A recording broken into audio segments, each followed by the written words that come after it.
Drakemore was quiet. Ace could still feel the morning mist on his face. It was a familiar feeling, one he shared with Drogon. But today, it felt different. The air was heavy. The mist seemed to cling to Ace's sorrow, a constant reminder of his loss. Ace remembered the day Drogon came into his life, a small, lost dragon with eyes full of fire. They were inseparable. Ace closed his eyes, trying to remember the warmth of Drogon's scales beneath his hand, the rumble of his purr. Drogon was more than just his dragon.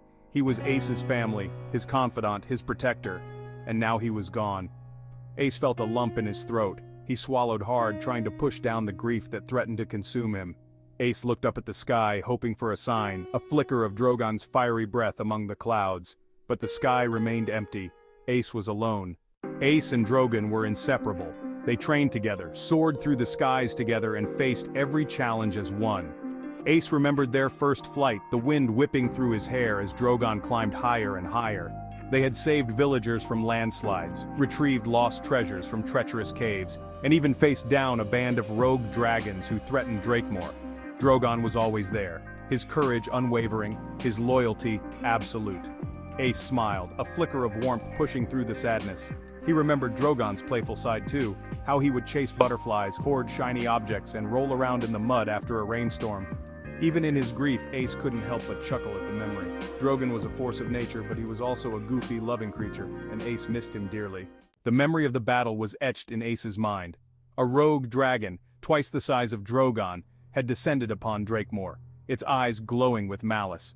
Drogon, without hesitation, had flown to meet the threat head-on. The sky that day had been filled with fire and fury. Drogon, though smaller, fought with the heart of a lion. He dodged fiery blasts, countered with his own flames, and never backed down. Ace had watched from the ground, his heart pounding in his chest. The battle raged for what felt like hours. Ace could only watch helplessly as Drogon fought with every ounce of his strength. But the rogue dragon was relentless, its attacks growing fiercer. Finally, with a deafening roar, the rogue dragon landed a direct hit.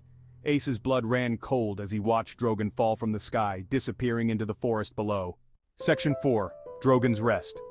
The villagers had gathered, their faces etched with worry and sadness. They searched for hours, combing the forest until they found Drogon. He was gone. Ace wanted to scream, to rage against the injustice of it all, but the villagers were there, their grief a mirror to his own.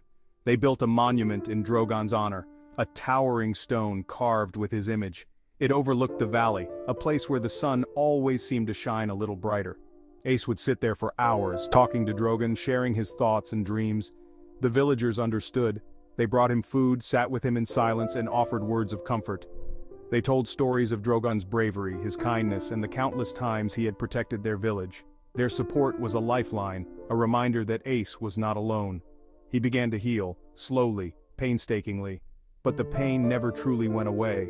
It became a dull ache in his chest, a constant reminder of what he had lost. The sun was setting, casting long shadows across Drakemore. Ace stood at the edge of the village, gazing out at the horizon. He could almost hear Drogon's encouraging rumble, urging him forward. He knew he couldn't stay in Drakemore forever. He had to honor Drogon's memory by living his life to the fullest, by exploring the world, by helping others. It was what Drogon would have wanted. Ace took a deep breath, feeling the familiar weight of his pack on his shoulders. He turned and looked back at the village, at the warm glow of the windows, at the villagers going about their evening routines. He would miss them, but he knew he had to go. He had heard whispers of other dragons, far away in distant lands, dragons of ice and shadow, of lightning and wind. He didn't know if the stories were true, but he was determined to find out. Ace set off into the unknown, his heart heavy with grief, but also filled with a newfound determination. He would carry Drogon's memory with him in every step he took, in every challenge he faced. He would seek out other dragons, learn their stories, and forge new bonds. He would become a beacon of hope, a symbol of the unbreakable bond between humans and dragons. He would make Drogon proud. The world was vast, and there was still so much to see, so much to learn. Ace smiled, a genuine smile that reached his eyes for the first time in weeks. He was ready. Drogon would always be a part of him, but now it was time for Ace to write his own story. The journey ahead would be long and arduous, but Ace was prepared. He had the memories of his beloved dragon to guide him, the support of his village to sustain him, and a heart full of hope to lead him forward. He was Ace, and this was just the beginning of his legacy.